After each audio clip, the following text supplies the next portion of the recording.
नमस्कार, मैं युवराज। आप देख रहे हैं लाइव इंडिया न्यूज और इस वक्त हम हैं जफराबाद टोक पंचायत में, जो कि राघोपुर प्रखंड में पड़ता है। यहाँ पे हमारे साथ कुछ ग्रामीण हैं, इनसे हम चर्चा करेंगे और बात करेंगे कि पंचायत का जो मूलभूत समस्या है, कहाँ तक इनकी समस्या, क्या लगता है कि उसको होना चाहिए था, उसकी कमी महसूस करते हैं। क्या लगता है कि ये पंचायत में जो शिक्षा व्यवस्था है वो सही से चल रही है?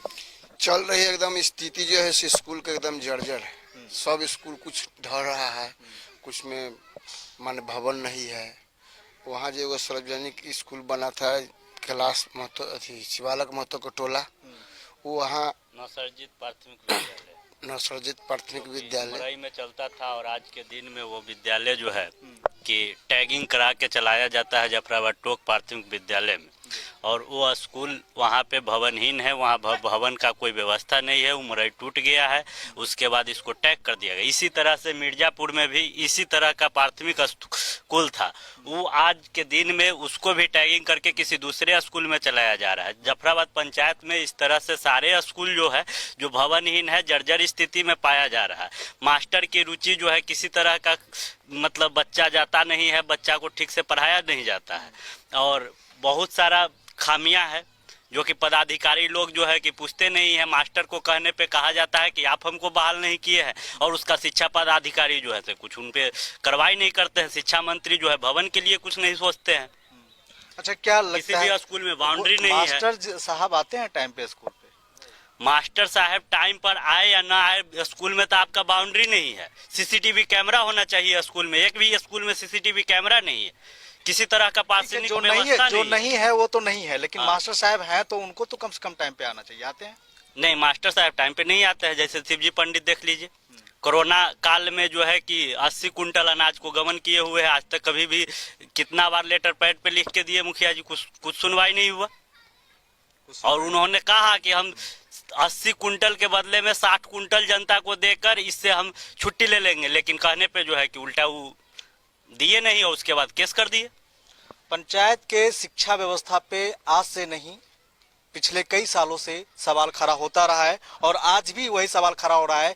जो पंचायत में जो स्कूल होता है, सरकारी स्कूल होता है, वहाँ के टीचर जो होते हैं वो स्कूल पढ़ाने जरूर आते हैं, लेकिन उनके बच्चे प्राइवेट स्कूल में पढ़ते हैं। और जब ग्रामीण द्वारा उन पे जब दबाव दिया जाता है तो उनका कुछ और आरोप रहता है। अगर उन पे दबाव आप बनाते हैं कि टाइम पे आइए, तो क्या बोलते हैं वो?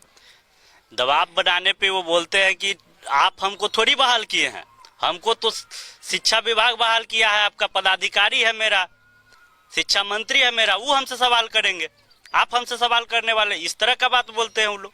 तो देखिए, इस तरह का बात करते हैं कि अगर ग्रामीण जाते हैं उनके पास कि आप टाइम पे क्यों नहीं आते हैं, तो उनका साफ तौर से कहना होता है कि आप हमें बहाल नहीं किए हैं, हमें बहाल सरकार की है, तो सरकार हमसे सवाल पूछेगी। हमारे साथ एक बुजुर्ग है, हम इनसे भी जुड़ेंगे। चाचा, आप किसान हैं, किसान के लिए मुखिया जी क्या कुछ किए हैं यहाँ पे? क्या फसल बीमा योजना करवाए हैं आप? नहीं, अभी तो नहीं कराया। जानकारी है फसल बीमा योजना के बारे में? जानकारी है करा है नहीं, न हमको कोई शिक्षा दियागी। हाँ। अच्छा, क्या नाम हुआ आपका? कैलाश राय। कैलाश राय जी, ये बताइए कि सड़क जो है यहाँ का कैसा स्थिति है? सड़क तो अच्छा नहीं है, सब अच्छा नहीं है। नहीं, सब सड़क टूटा हुआ है, जो बना हुआ है टूटा हुआ है। बढ़िया से गाड़ी घोड़ा चलता है ना, मतलब रोड क्लियर है। देख रहे हैं दिक्कत है। क्योंकि किसान के लिए जब फसल काटने का जब बारी आता है तो उसे ट्रैक्टर से ले जाना होता है, तो सड़क अच्छा रहेगा तभी आपके घर तक फसल पहुंच पाएगी। नहीं, गाड़ी पलट जाता है, हटता है, गाड़ी भी पलट जाता है। गेहूं लादल रहता है ना, तो गाड़ी भी पलट जाता है। जैसन स्थिति रोड का है यहाँ का। हाँ। तो किसान के लिए सबसे ज्यादा जरूरी होता है सड़क।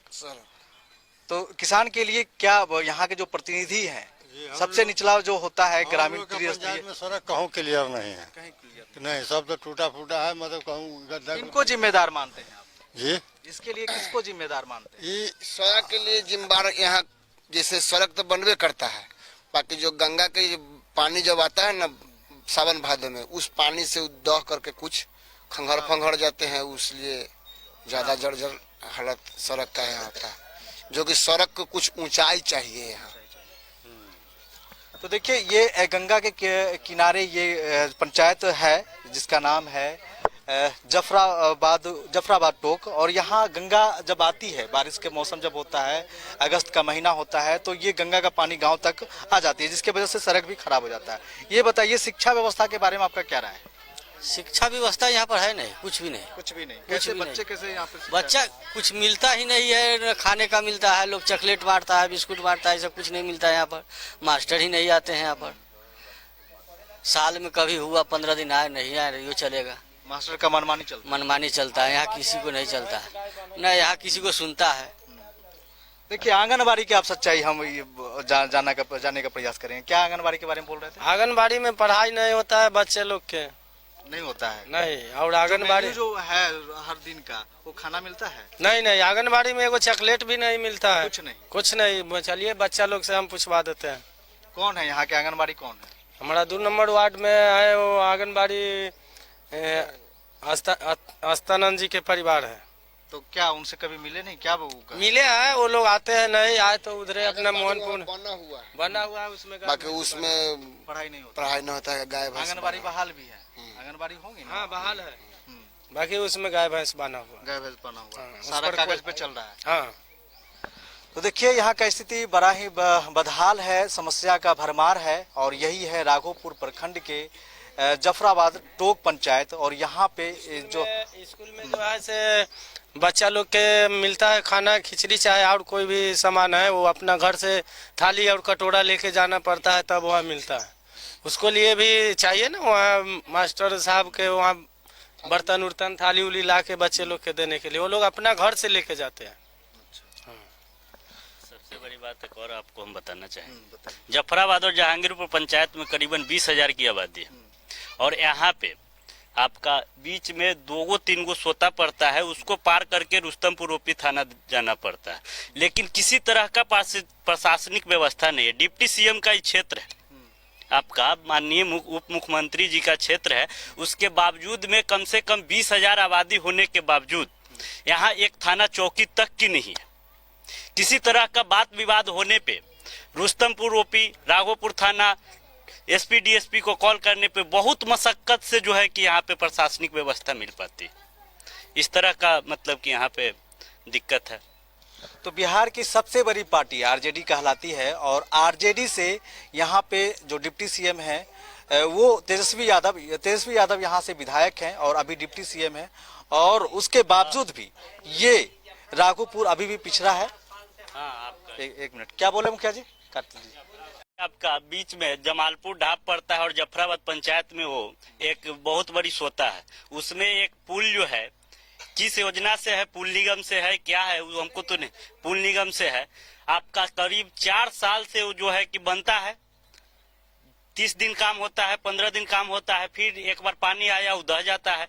मतलब किसी तरह का फाइनल प्रोजेक्ट वो आज तक करने का काम नहीं किए, अभी तक उसमें काम में हाथ नहीं लगाया गया।